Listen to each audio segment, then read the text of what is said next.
একবার আপনি press conference করেছেন, সেখানে বিভিন্ন তথ্য আপনি তুলে ধরেছিলেন। এই মুহূর্তে মালবাজার থানায় দাঁড়িয়ে রয়েছেন, কি হয়েছে আসল ঘটনা বলুন। এখন ঘটনা হয়েছে, আমি তো পাতল ভাঙতে ছিলাম। আচ্ছা, ওখানে থেকে আমাকে ডাকা হয়েছে, আমি এই পারে আসছি। কে ডেকেছিলেন? হ্যাঁ, অজু আচ্ছা, অজু ডাকা হয়েছে, যে অজু ডাকতেছে। অজু বলতে অজয় লোহার? অজয় লোহার। আচ্ছা, তারপরে আমাকে নিয়ে আসার পরে বলতেছে এই ব্যাপার আছে, যে তোর ছেলেকে বাড়ি গেছে, ওটাকে মায়ের ফালাইতে হবে, এই বলে আমাকে ধমকি দিছে। ধমকির ভয় চোটে আমি আবার গেছি ওই জায়গাতে। কোথায় ওইখানে গেছিলেন? হ্যাঁ। তো আপনি যে বললেন যে আপনার সাথে অনেক দিনের পরিচয় পুলিন গোলদারের এবং খুব ভালো আমি তো সম্পর্ক, জানি না যে ওখানে আমাকে নিয়ে যাবে বলে। তো পরে তখন কি আপনি মিথ্যা কথা বলেছিলেন? গাড়িতে করে মানে ভয়ে মিথ্যা কথা বলেছিলেন? এমনি তো আমি তো খাওয়া দাওয়া এমনি নাই আমার। না, তখন যে আপনি বলেছিলেন যে কথাটা, যে 40 বছর আগে পুলিন গোলদার যখন মাল শহরে এসেছিলেন, আপনারা দুজন একসাথে মডার্ন ইঞ্জিনিয়ারিং ওয়ার্কসে হ্যাঁ, কাজ ওই করতেন। আমরা তো কাজ করতাম। হ্যাঁ, হ্যাঁ, সেই সময় যে কথাটা বলেছিলেন যে আমার সাথে দাদা ভাইয়ের সম্পর্ক, তাহলে কি সেটা আপনি ভয় পেয়ে বলেছিলেন তখন? ওর ভয়ে যতই আমি করছিলাম।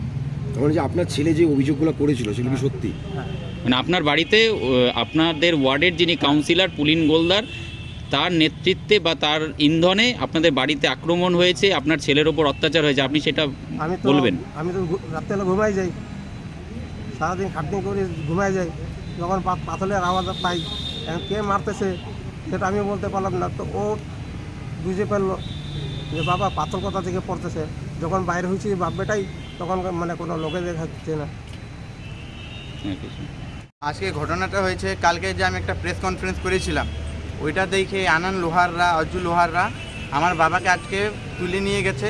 তুলে নিয়ে যাওয়ার পরে ওইখানে বলছে যদি তুই আজকে এরকম এরকম না বলিস, মানে আমি জনগুলা বললাম, ওইগুলাকে আমার বাবাকে বলতেছে যে তুই বল যে এইগুলা মিথ্যা আছে, যে তাহলে ওরা বাঁচবে বলে বলতেছে, তুই বল যে তোর ছেলে জনগুলা বলছে ওইগুলা মিথ্যা। আমার বাবা যখন বলছে যে না আমি বলবো না, তখন আমার বাবাকে বলা হয়েছে যদি তুই না বলিস তাহলে আমি তোর ছেলেকে রাত্রেই মায়েরে ফেলাই দেবো, এরকম করে বলছে। তার ভয়ের চোটে আমার বাবা এই কথাটা কে বলেছে?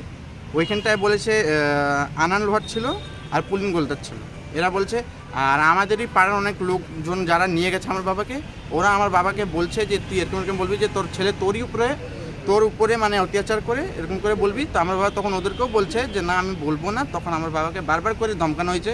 আর আমার বাবাকে মানে বলছে যে যদি তুই আজকে না বলিস তাহলে তোর ছেলেকে তো মাইরে ফেলাবো, তোদেরকেও ছাড়বো না, ওই পাড়াতে থাকতে দিব না।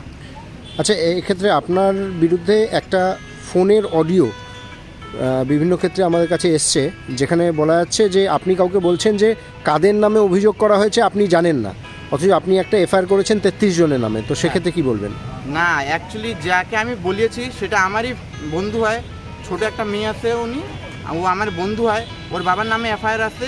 আমি ওটা এর জন্য বলছি যে তাকে ও মানে ও ভয় না খাও, তার জন্য আমি এটা বলছি। অর্থাৎ ওকে সান্ত্বনা দেওয়ার জন্য আপনি বলেছেন? যাতে ও ভয় না করে, কেন কি ওদের মানে এখন স্কুল আছে, তার জন্য আমি বলছি যে ওকে মানে কোনো ডিস্টার্ব না হয়, তার জন্য আমি ওদেরকে বলছি।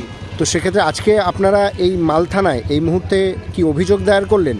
হ্যাঁ। কার বিরুদ্ধে অভিযোগ দায়ের করলেন? এটা আছে যারা আমার বাবাকে নিয়ে গেছে, আনান লোহাররা, অজু লোহাররা, পুলিন গোলদার আর